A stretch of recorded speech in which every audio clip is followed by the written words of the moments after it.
In 1966, George Harrison shocked the music world by traveling to India.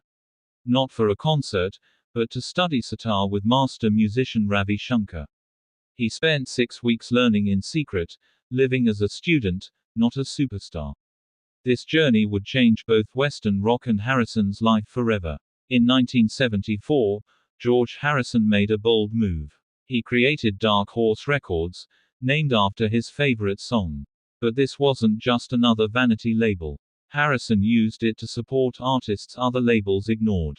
From Indian classical musicians to avant-garde composers. He even signed Monty Python's comedy albums. George Harrison didn't just create music. He created one of England's most amazing gardens. At his mansion, Friar Park, he spent years designing elaborate gardens with hidden meanings. He built caves, underground lakes, and alpine peaks, complete with plastic gnomes. "I'm really quite simple," he once said. "I plant flowers and watch them grow." In 1969, George Harrison secretly played guitar on Cream's hit song, Badge. But he couldn't use his real name, so he appeared on the album as L'Angelo Misterioso, the mysterious angel. Why the secrecy? Record label contracts forced him to hide his work with other bands.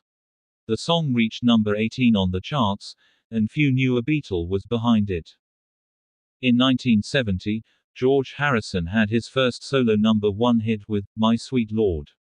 But success led to trouble when he was sued for copying the Chiffons, He's So Fine. Harrison lost the case, but then did something nobody expected. He bought the rights to He's So Fine, becoming owner of both songs. "Now I can do what I want with both songs," he later joked.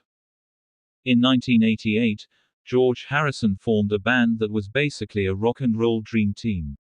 The traveling Wilburys included Bob Dylan, Tom Petty, Roy Orbison, Jeff Lynne, and Harrison himself. They started as friends jamming in a garage.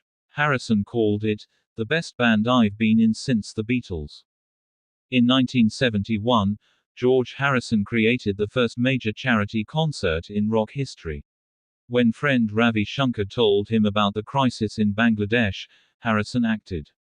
He gathered Bob Dylan, Eric Clapton, and others for 2 concerts in one day at Madison Square Garden. They raised $243,418.50, nearly $2 million today, creating the blueprint for all charity concerts since. George Harrison and Eric Clapton's friendship survived one of rock's most famous love triangles. When Clapton fell in love with Harrison's wife Pattie Boyd, their friendship was tested. But instead of becoming enemies, they remained lifelong friends and collaborators. Harrison even joked, "I'd rather she was with him than some dope." He later played at their wedding. In 1967, George Harrison revolutionized rock music with Within You Without You. He brought together a full Indian ensemble with Western orchestra, never done before. Harrison spent weeks teaching Western musicians to play with traditional Indian instruments. The result: the first complete fusion of Eastern and Western music on a rock album.